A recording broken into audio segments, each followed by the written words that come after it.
So my final project for game engine design was to implement portals into the game engine. I'd say overall was a success. However, the portals don't work exactly as I want them to. They work well enough. However, they could be better, and we'll talk about what exactly went wrong. But first, we'll get into the demo here to show off and have an example of what exactly went wrong and what went right. So you notice immediately we have two portals here, and we have four objects indicating which side to show us which side of the portals we're on, so that way we know when we go through them. But if we come here to the left, we can see we can look at this portal screen and see it leads us out to this side of this portal. So we see the cube there. We see the cube here. If we go through, we get popped out on the same side the cube is, and if we go back through, we can see we pop out on the same side the stone is. We can do the same thing for this portal over here. So we see the bottle, we pop out on the same side the bottle is, and if we go back through, we pop out on the same side the cone is. So in terms of what exactly isn't correct with these portals, we'll start off with the cameras. You may notice that the scale of the box here on the camera doesn't exactly match up to what we'd see if we were standing um, in the same position where we come out of the portal at.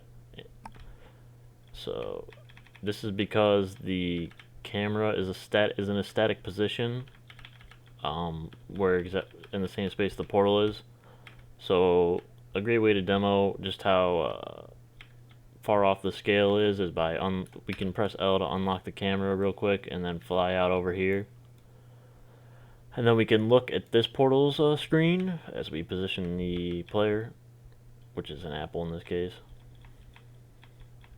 And we can watch the apple come to view here, but to get a idea of the scale, right? So if we were to, so we can bring the apple closer, and it'll get really huge compared to what it would be if we were just in the same position as the portal. The apple wouldn't nearly be as big as it is on. It wouldn't be taking up this whole area as it would if we were there, and it wouldn't be taking up the whole portal. So you can see the scale is off in terms of what we're seeing, and the reason for this is because if we look at, we need to think about where the camera is supposed to be. So right now, this portal screen is linked to a camera, which is just placed in the position of in the position of this portal, right? So it's static.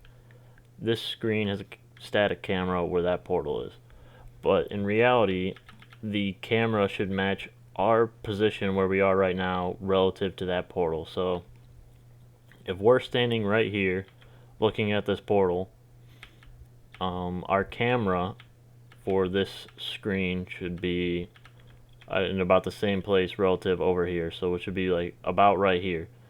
The reason I wasn't able to implement this is because in order for this to work properly, you have to de-render the portal, obviously. So obviously we wouldn't be able to see this port. We'd have to de-render this portal, and we have to track where our position is relative.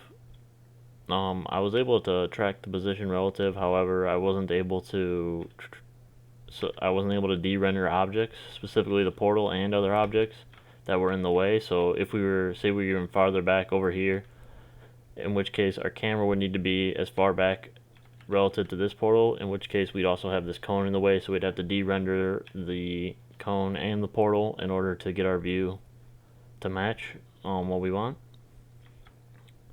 But that was pretty much the one thing that went wrong in terms of viewing, in terms of the portal's viewing. The portal's implementation right now works because you can still obviously see where you're going. It's just the scale and and how it looks is just off. But overall, it works. And then we can go over an example of our player going through the portal. So we can go into third person and watch ourselves go through the portal, kind of like how we did when we had the unlocked camera. We'll do another example of that as well. But this is our player going through the portal in third person.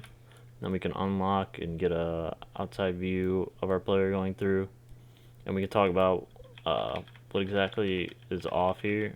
So you may notice, you may have thought about the fact that we can't sit inside the portals. So the portals are 2D. So if we were to be able to stop right inside of them, we'd infinitely teleport back and forth between the portals. So instead of being able to sit inside them, we're actually, when we go through a portal, we're actually given an offset to the exact position of the other portal, so that we go out, so that we avoid the infinite teleportation loop. So you can see we don't get put in the position we were if we were to go through each time.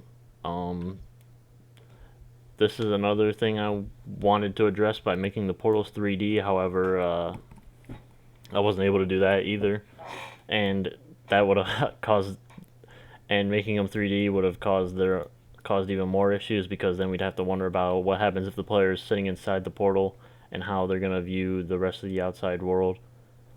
But these work fine as well.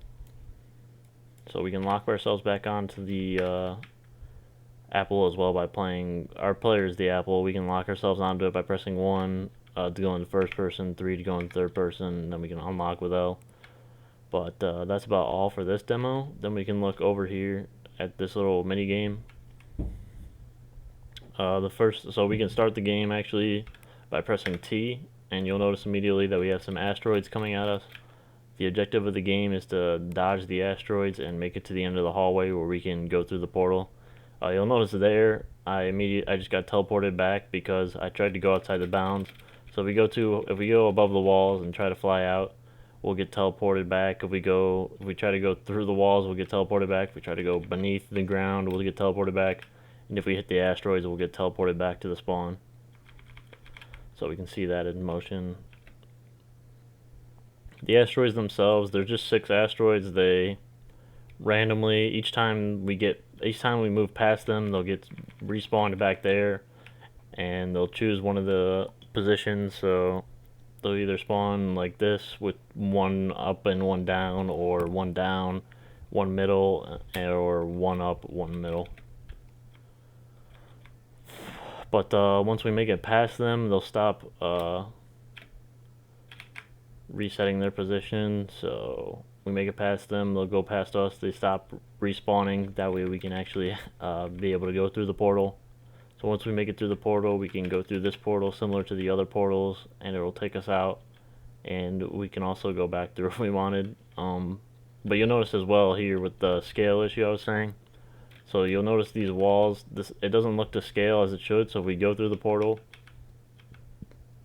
it'll look like the scale doesn't match up. So the size of the walls is different, and it looks offset to what it should actually be. That has to do with the portal camera position, as we talked about earlier.